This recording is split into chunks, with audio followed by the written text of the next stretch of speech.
The following edge-of-field practices are best suited for flatter landscapes and tile-drained fields. They generally use water control structures to direct tile water into treatment areas to remove nitrates or reduce overall drainage amounts. Drainage water management, also known as controlled drainage, is an edge-of-field practice that manages both the timing and amount of water that flows from a tile-drained field.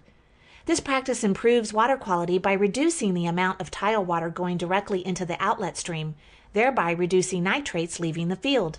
Drainage water management may also improve crop yields in some years by retaining water in the soil that can be used later in the growing season. Drainage water management is achieved by positioning stop logs, also known as riser boards, in the water level control structure to raise or lower the outlet elevation.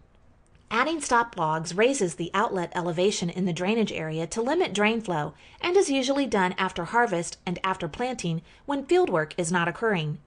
Removing stop logs lowers the outlet elevation to restore full drainage and is typically done before spring field work and before harvest, so fields dry out for field operations. Drainage water management is best used with new tile systems designed for the practice, but may be retrofitted to existing tile lines under the right conditions. Denitrifying bioreactors are edge-of-field structures in which tile water is redirected by a water control structure into an underground bed of wood chips that serves as a carbon source for microorganisms. Tile water entering the bioreactor is brought into contact with the organisms that remove nitrate from the water by denitrification. This improves the quality of water exiting the bioreactor and flowing into the water body downstream of the bioreactor. Bioreactors typically do not take land out of production when placed strategically in areas not already farmed. Bioreactors work with new tile systems or can be retrofitted to existing tile. Annual maintenance is usually minimal, and the wood chips in bioreactors can last 10 to 15 years before they need to be replaced. Nitrate reduction from the water entering the bioreactor is usually 40% or more. Vegetation covering the bioreactor bed may provide wildlife habitat. Saturated buffers are a relatively new practice for tile-drained fields. Saturated buffers use a water control structure to redirect drainage water through a perforated tile distribution line into a vegetative buffer along a stream or ditch. The water control structures and stop logs may be adjusted throughout the year to manage the water levels to accommodate fieldwork, such as planting and harvesting.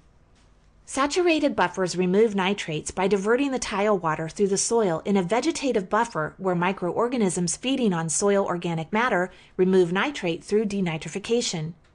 Some nitrate may also be removed by plant uptake. The vegetative buffer also traps phosphorus and sediment from surface water runoff. Saturated buffers can be used with new tile systems or retrofitted to existing tile lines. Nutrient removal wetlands are effective in removing nitrates and other nutrients from tile water flowing into the wetland. They are strategically placed to accept tile water from the nearby drainage area where the nitrate is used for plant growth or converted to nitrogen gas through denitrification. Nutrient removal wetlands have been shown to remove 30 to 70% of the nitrates entering them. Nutrient removal wetlands have impressive capacity.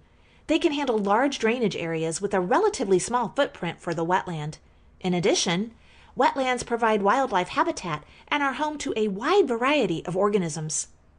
There are several government and private cost-share programs that support the establishment or restoration of wetlands, as well as other edge-of-field practices. 4R Plus combines 4R nutrient stewardship practices with Plus conservation practices to bring about what we all desire: higher productivity and profitability, healthier soil, and better water quality. While Iowa has many different agricultural landscapes across the state, ranging from fields that are virtually flat to very hilly fields and everything in between, we hope you've seen today that a diverse suite of 4R nutrient stewardship and conservation practices is available to fit and benefit every farming operation.